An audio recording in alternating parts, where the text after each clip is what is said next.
Inilah kesibukan Yanto Nunang sehari-hari sejak 2 tahun terakhir. Sejak pagi ia mulai menyiram ratusan tanaman di pekarangan rumahnya. Lahan seluas 4 kali 5 meter ini penuh bonsai aneka tanaman. Ada jenis kaliagi atau sisir, beringin, mustam, asam, wahong gunung, serta arabica atau kelampi sireng, atau yang dikenal orang Nusa Tenggara Timur sebagai pohon duri.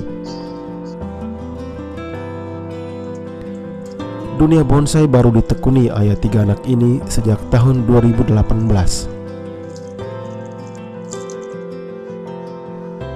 Namun untuk menghijaukan pekarangan, ia sudah berjuang sejak pertama kali mendiami lokasi tersebut di Kelurahan Loleba, Kecamatan Nubatukan, Kabupaten Lembata, Nusa Tenggara Timur sejak tahun 2008. Kala itu, Yanto bahkan harus rela membawa air dari rumah mertuanya untuk menyirami tanaman yang terpaut jarak hampir sekitar 1 kilometer.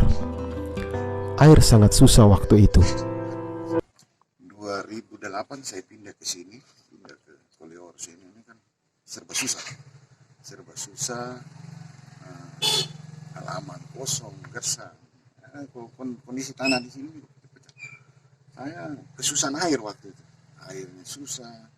Dan saya bilang, ini halaman kalau begini berarti kita tidak. Dulu yang saya tinggal air, di air banyak saya tidak menanam. Begitu air susah saya menanam tanah. Tapi saya mulai dengan bunga-bunga, tanaman-tanaman buah-buahan untuk di halaman rumah hijau. Hanya 2 tahun lalu, begitu ada nonton di YouTube, kebetulan nonton videonya Pak Bonsai, saya tertarik.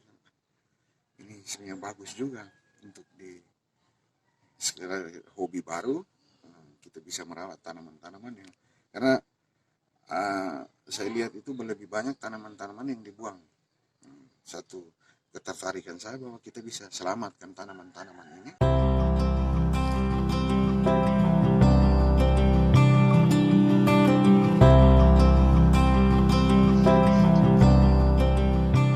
Mayoritas bonsai ini diambil dari sampah hutan dan kebun masyarakat. Biasanya ia berburu batang dan pangkal pohon yang sudah ditebang petani, kemudian dibawa pulang dan mulai ditata.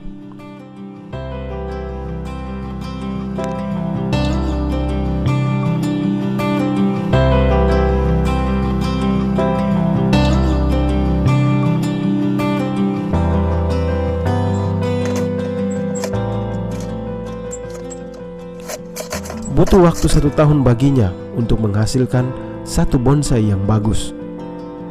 Dan untuk semua itu, pria kelahiran Kalabahi 31 Mei 1977 ini banyak menghabiskan waktu di pekarangan rumah. Ini orang bilang Pak Bonsai pasti gila. Orang gila karena pikul barang-barang yang sebenarnya orang bilang itu mengapa, buat apa. Yang kedua pasti kita lupa keluarga. Karena kita akan menyayangi dia lebih dari istri anak ini. Kadang-kadang istri anak mengeluh. Karena saya lebih banyak beraktivitas di sini di halaman rumah sampai jam larut lah, kegiatan duduk nikmati. Sehingga kadang-kadang orang bilang kami ini gila sebenarnya. Batu kami pikul datang di rumah, pohon-pohon yang orang anggap bahwa sebenarnya pohon-pohon yang tidak berguna, tapi kami bisa bawa pulang ke rumah. Itu kadang-kadang orang berpikir kami gila sebenarnya.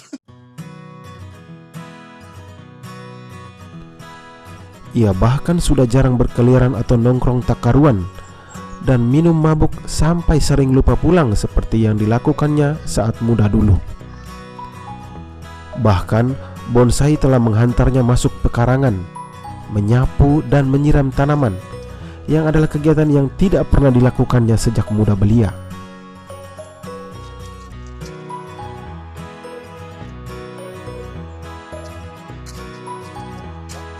Dulu ini tidak pernah begini, untuk sapu halaman rumah saya susah.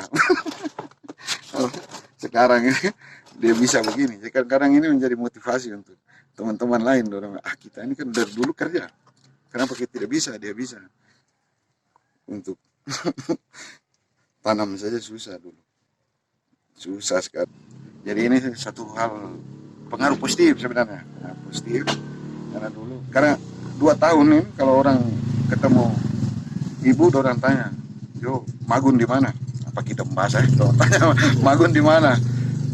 Orang berpikir bahwa saya keluar jauh karena jarang ketemu tuh, biasanya kesana kemari nongkrong teman-teman. Sekarang lebih banyak di rumah lah untuk merawatnya. Saya keluar jauh pun gelisah. Kadang-kadang itu protes, anak-anak protes, yang dipikirkan tanaman bukan kami.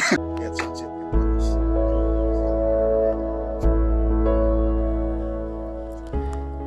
Pria bernama Lamanunang, Kecamatan Atadei, Kabupaten Lembata ini tak punya impian muluk-muluk dengan aktivitas bonsainya.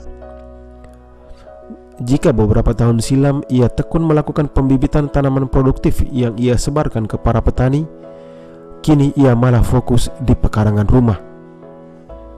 Ia menyadari keterbatasan personalnya dan lebih memilih menghijaukan pekarangan untuk menghijaukan Indonesia dan membantu paru-paru bumi.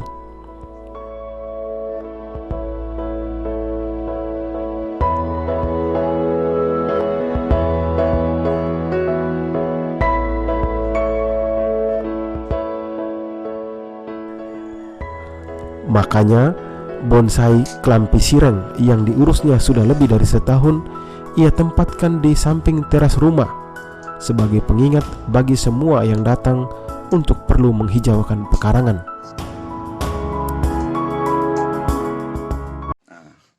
Saya kebetulan berapa tahun kemarin itu juga ada buat pembibitan untuk penghijauan hutan. Itu jenis-jenis tanaman yang produktif untuk petani sebenarnya.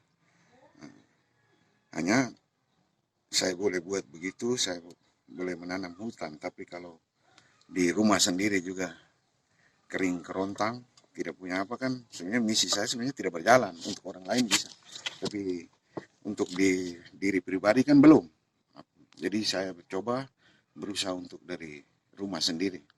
Nah, jalan satu-satunya itu tadi itu tanaman-tanaman yang dibuang oleh petani,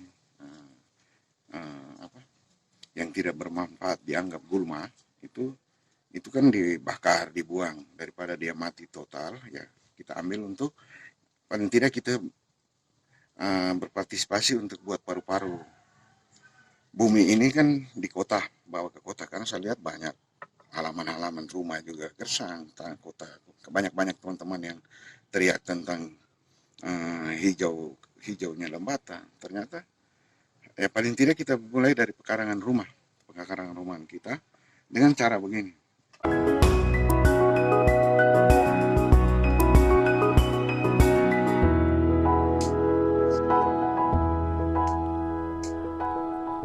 Satu pelajaran berharga dari Yanto Nunang di hari ulang tahun kemerdekaan Indonesia ke-75. Jika tak kuat menghijaukan hutan, mulailah dari pekarangan rumah. Niscaya Indonesia akan hijau dan paru-paru bumi akan terjaga. Mari kita hijaukan Indonesia, dimulai dari halaman rumah kita masing-masing. Dirgahayu RI ke-75. Merdeka!